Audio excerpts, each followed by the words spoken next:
TRS की राब्ता committee और बूथ कमेटी इंचार्ज का एक इजलास जिला करीमनगर के विनावंका मंडल देसाईपल्ली फंक्शन हॉल में मुनक्किद हुआ। वजीर हरीश राव ने बतौर मेहमान खुसूसी शिरकत और खिताब किया।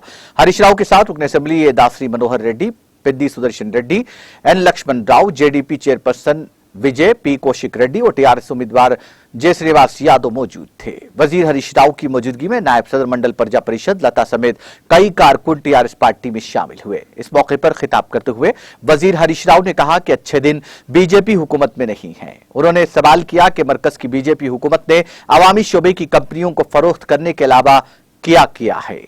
हरीश राव ने कहा कि टीआरएस एतमाद की एक और शक्ल बन गई है। उन्होंने कहा कि वजीर आला केसीआर वो अजीम लीडर हैं जो आवाम की हालत-ए-जार को अपनी हालत-ए-जार तसव्वुर करते हैं। उन्होंने कहा कि वजीर आला केसीआर किसानों को उनका हक दे रहे हैं। मरकजी हुकूमत कीमतों में इजाफा कर रही है। वजीर हरीश राव ने मुतालबा किया कि अगर किसानों से मोहब्बत है तो उन्हें यासिंगी में ज्यादा से ज्यादा धान खरीदने पर आमादा किया जाए। नाज़रीन, हमारे टीटीवी न्यूज़ को सब्सक्राइब करिए, बेल आइकॉन को प्रेस करिए, शेयर करिए और लाइक करना ना भूलें। और किसी एडवर्टाइजमेंट से मुताल्लिक़ जानकारी के लिए हमारे इस नंबर पर कांटेक्ट कीजिए। हमारा नंबर है 9550102020।